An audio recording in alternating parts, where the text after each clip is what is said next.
Bonjour et bienvenue sur TF Toy Box. Cette semaine, on a une vidéo spéciale rétro sur les 3 versions Beast Wars de Cheetor, Tigatron et Shadow Panther, les jouets originaux des années 90 et 2000. Pourquoi cette vidéo? Eh bien tout simplement parce qu'il y a des rééditions en ce moment qui sortent de Cheetor et Tigatron, et comme je suis pas sûr de me les procurer, je préfère vous passer en revue les versions originales que j'ai en ma possession, pour vous faire un avis. Et en même temps, on parlera un peu de Mutant Tigatron qui est dans le fond, et pourquoi il n'existe pas dans la gamme Beast Wars originale, ou plutôt pourquoi il existe dans la gamme War for Cybertron Kingdom, la Golden Disc Collection, en attendant sa future revue vidéo. En attendant, on passe donc à la revue de nos 3 versions de Cheetor. Alors je vais les mettre dans l'ordre de sortie, puisque oui, ce Tigatron n'est pas la version de 96, on verra plus tard. À gauche, on a Cheetor, donc le jeune maximal impétueux de l'équipe d'Optimus Primal, sorti en 96. Au milieu, on a un repeint exclusif au Japon, Shadow Panther, et à droite, on finira par la réédition Tigatron 2006. On commence par Cheetor. Cheetor est donc le guépard de l'équipe, que ce soit guépard, panthère ou tigre, d'ailleurs ce sera le même jouet à chaque fois, ce sera un repeint. Et ce guépard a eu droit à 3 versions. Une première version aux œufs bleus, la toute première version a les yeux bleus quand il est sorti en 1996. Il a eu les yeux bleus identiques au bleu qui est sur l'arme ici, mais moi j'ai la deuxième version, donc Cheetor qui a les yeux rouges, et il existe même une troisième version avec des yeux verts, qui est sortie en 97 quand il a été réédité dans la deuxième année de la gamme Beast Wars originale. Une bien belle tête, des détails peints en noir, des petits crocs blancs également peints à l'avant de la figurine, pas mal de taches bien sûr tout le long du corps sur les pattes avant, arrière et le corps. Cheetor aura eu droit à 2 autres rééditions pour le 10e anniversaire de Beast Wars, une version Hasbro et une version Takara. Mais avant la réédition qui date de cette année, mais voilà, c'est l'occasion de vous montrer le moule original et la version originale. Alors comme la version Kingdom, on voit les jambes du mode robot sur les pattes arrière de l'animal. Ça n'a pas changé, c'est une constante. En termes de jouets, donc c'est un bon gros bloc, un petit guépard qui a un bon gros bloc, et en termes d'articulation, comme on le voit, les pattes sont pas tant articulées que ça. Les pattes arrière sont sur des ball joints, mais on va pas non plus pouvoir les poser de 50 000 façons. Quant à la queue qui est ici, on peut voir que si on la soulève, on révèle déjà l'arme, le pistolet à l'arrière, donc c'est pas forcément fait pour. Les armes sont donc dissimulées en dessous et à l'arrière, mais on passera à la transformation après. Je vais passer d'abord au deuxième personnage, Tigatron. Alors Tigatron a eu droit aussi à une version en 96. La couleur blanche était un peu jaunie, un peu foncée, un peu blanc cassé. Takara avait fait une version blanche très proche de la réédition qui sort cette année. Et ici, je vous présente donc la version de Tigatron Telemocha qui est sortie chez Takara pour le 10e anniversaire, avec beaucoup plus d'applications de peinture que la normale pour ressembler beaucoup plus au dessin animé. C'est une version exclusive donc à Takara au Japon. Cette version était accompagnée d'un DVD qui comportait un épisode de Beast Wars en japonais et aussi des histoires qui racontaient de nouvelles aventures des personnages réédités dans la gamme Beast Wars à l'époque, avec des jouets du film Transformers, car c'était l'année 2006-2007 pour ces rééditions. Takara, pour la promotion des 2 gammes, avait raconté une histoire un peu de clash temporel, un peu comme Kingdom, mais avec les jouets du film, ça reste des histoires racontées uniquement en texte, sans dessin animé. Comme on le voit ici, notre Tigatron est très bien détaillé en termes de peinture.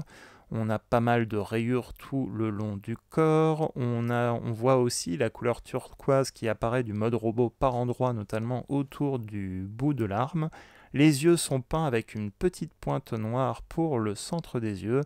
Il a les moustaches, le museau qui est peint et des crocs peints également.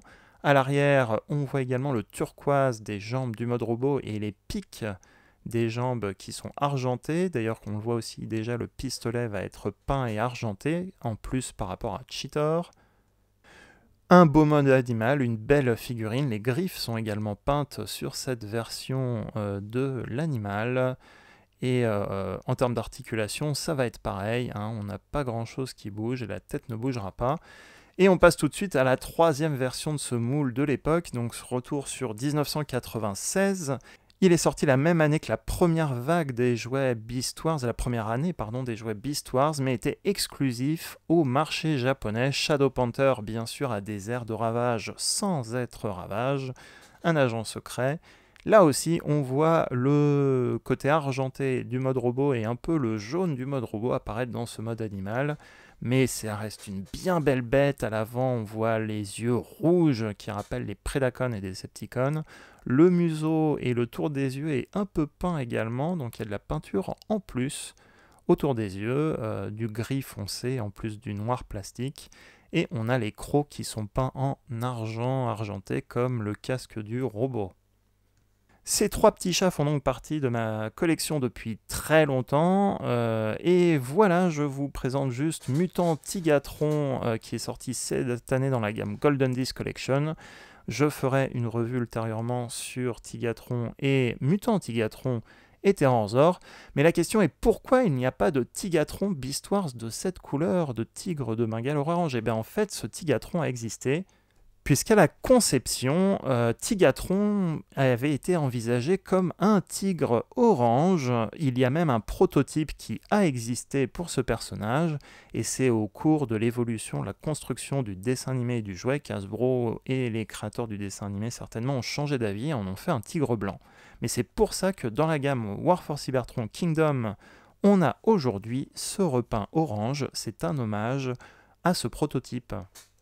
Si vous obtenez cette année les rééditions Beast Wars, la transformation elle sera la même. C'est parti pour la transformation. Ce moule a droit à deux armes, deux pistolets, le Gut Gun, où on verra qu'il y a les détails sculptés des entrailles de l'animal sculptés dessus.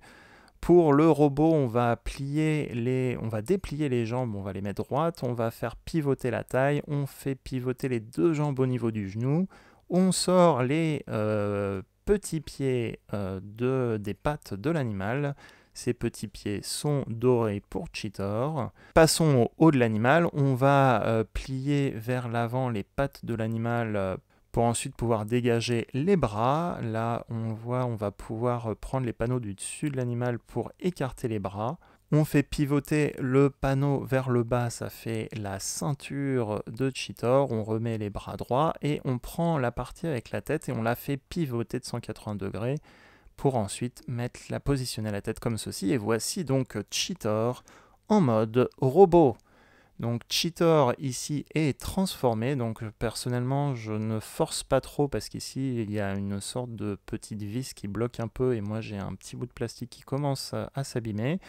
Donc normalement on est censé replier à fond la tête mais pas tout le temps, donc je préfère ne pas forcer.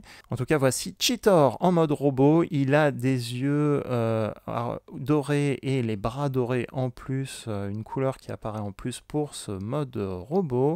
On peut positionner bien sûr les pistolets dans les mains et pour ce deuxième pistolet, il faut faire pivoter la queue vers l'arrière comme ceci pour révéler le canon du pistolet. Donc voilà comment on obtient Cheetor en mode robot. Côté articulation, les articulations tiennent même si c'est une figurine qui a 25 ans. On a un peu de pivotage à la taille mais on est un peu bloqué par le panneau au niveau de la ceinture.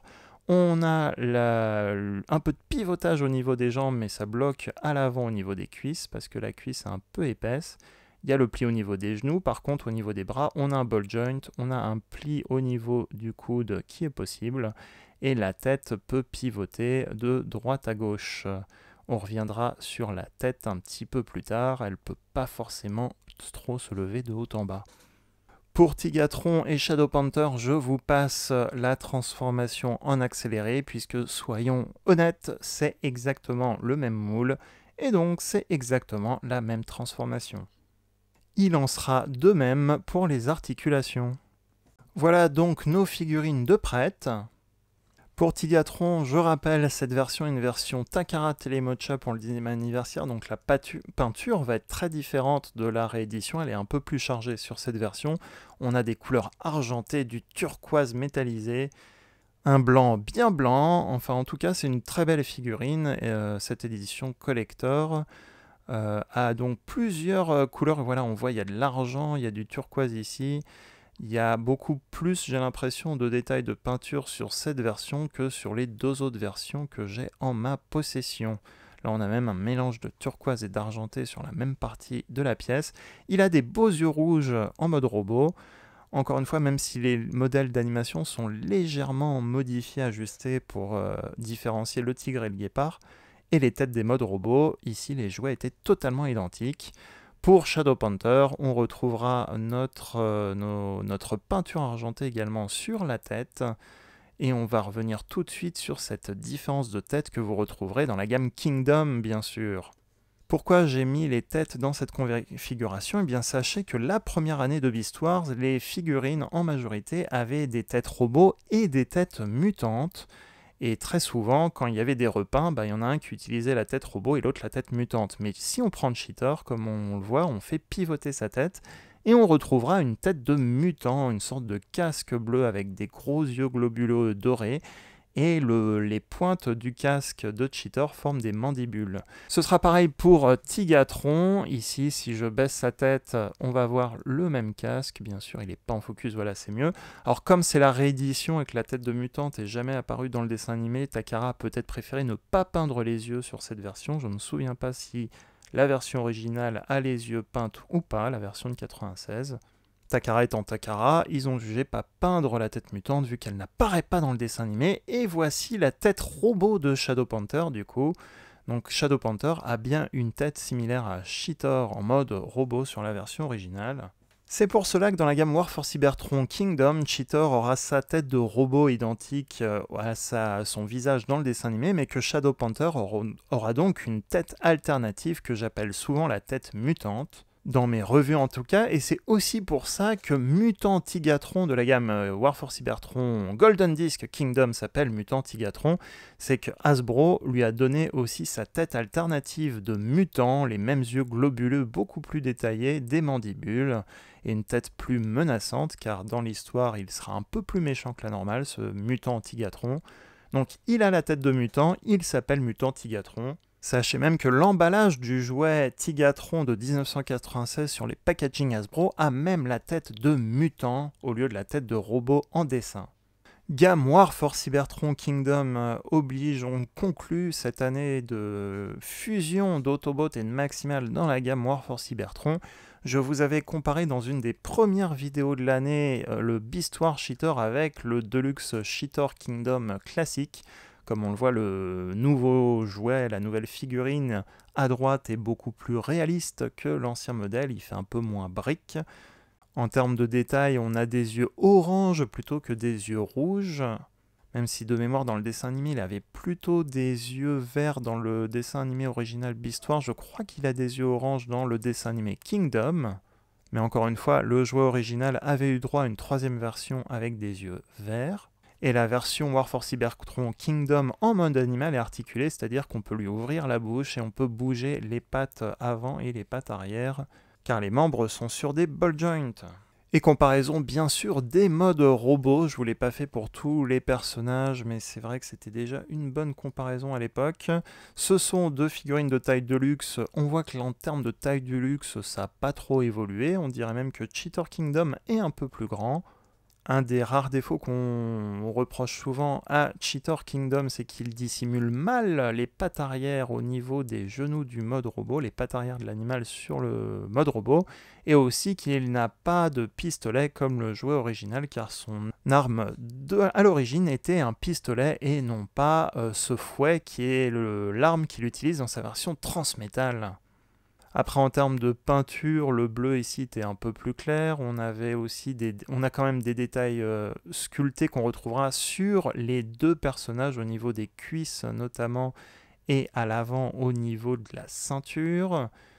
Les deux têtes sont très conformes au dessin animé Beast Wars ou Kingdom, et on a la tête qui est un peu moins grosse, la tête animale qui est un peu moins grosse sur le torse, ce qui fait que la tête du mode robot est quand même un peu plus dégagée sur la version Kingdom à gauche. Et pour rappel, la version Netflix exclusive à Walmart avait un bleu un peu plus métallisé qui rappelle le jouet de 96 et aussi un mode animal avec des yeux verts pour faire un rappel aux yeux verts de la panthère dans le dessin animé Beast Wars. Comparaison rapide extraite de la revue de Shadow Panther également, donc on voit en termes de taille de luxe en mode robot, c'est à peu près pareil pour ces deux-là. Et je n'avais pas comparé la taille de Beast Wars Tigatron avec Kingdom Tigatron, mais comme on le voit ici, Tigatron est un Voyager lui maintenant dans cette nouvelle gamme, donc il sera plus grand. Différence de taille que vous retrouverez avec Mutant Tigatron. Fin de la vidéo rétro, j'espère qu'elle vous a plu. N'hésitez pas à me le dire en commentaire si c'est le cas ou si vous voulez voir d'autres vidéos. N'oubliez pas bien sûr de liker ou de partager cette vidéo si elle vous a plu. Je consacrerai certainement prochainement une revue Golden Disc Collection sur Tigatron, Mutant Tigatron et Terranzor. Mais si jamais vous hésitiez à acheter les figurines réédition rétro Beast Wars, eh bien vous avez au moins un aperçu du moule et de la transformation dans cette vidéo. N'hésitez pas à suivre les réseaux sociaux Facebook, Instagram et Twitter pour d'autres contenus photos et vidéos. Et si vous êtes nouveau et que cette vidéo vous a plu, n'hésitez pas à vous abonner à la chaîne en activant la petite cloche pour recevoir automatiquement les futures vidéos. Sur ce, à très bientôt!